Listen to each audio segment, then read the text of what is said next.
اب ہم دوسرا کلمہ پڑھیں گے. اس کے لیے حوالہ لوکا 23 باب اور اس کی 43 آیت.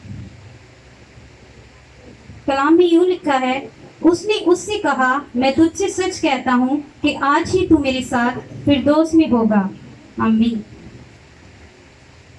مسیح یسوع نے یہ دوسرا کلمہ صلیب پر کہا. خداوند یسوع مسیح نے یہ بات ان دونوں ڈاکوؤں میں سے ایک سے کہی جو اس کے دائیں بائیں لٹکے ہوئے تھے.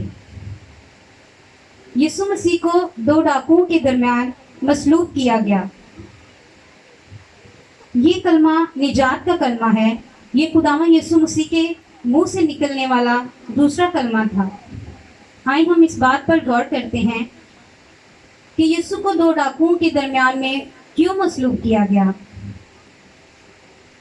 یسوع کی اس دنیا میں آنے سے 700 سال قبل ایک پیشن گوئی کی گئی تھی جو یسایہ نبی کی معرفت 53 باب اور 12 آیت میں درج ہے کہ وہ خطا کاروں کے ساتھ شمار کیا گیا.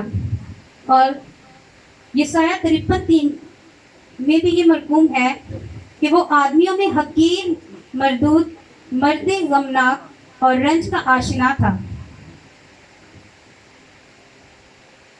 لوگ اس سے گویا روپوش تھے. اس کی تحقیر کی گئی اور ہم نے اس کی کچھ قدر نہ جانی. یہ بات پوری ہو سکے اس لیے اسے دو خطا کاروں کے درمیان مصلوب کیا گیا. ان آیات کے مطابق لوگوں نے اس کو ایک عام قیدی سے زیادہ اہمیت نہ دی، نہ اس کو بادشاہ مانا، نہ اس کو مسیح مانا. اور دوسری وجہ ڈاکو کی نجات تھی، جو یہ ظاہر کرتی ہے کہ صلیب پر بھی یسوع کے پاس پوری قدرت، پوری طاقت اور پورا اختیار تھا.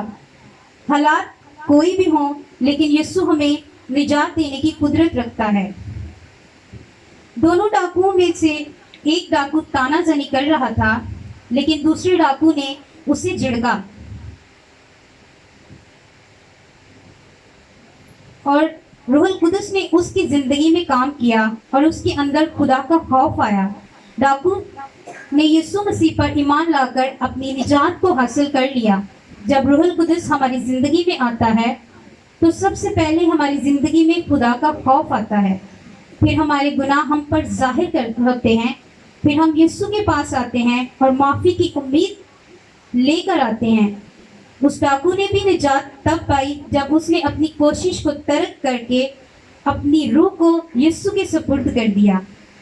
کیونکہ جب اس نے کہا کہ تو اپنی بادشاہی میں مجھے یاد کرنا، تو اس کا مطلب یہ ہے کہ ڈاکو کو یقین تھا، اس کا ایمان تھا کہ وہ مردوں میں سے جی اٹھے گا اور بادشاہی کو قائم کرے گا. یسوع نے اسی دن اسے بادشاہی میں جگہ دی. خدا آج ہمیں بھی بچانا چاہتا ہے. وہ ہمیں بھی ڈاکو کی طرح جلد ہی نجات دینا چاہتا ہے. شرط یہ ہے کہ ہمیں ایمان کے ساتھ، پوری امید کے ساتھ اس کے پاس آنا ہے. سو خداوند ہم سب کو اس فضل کے تخت کے سامنے آنے کی توفیق دے. آمین.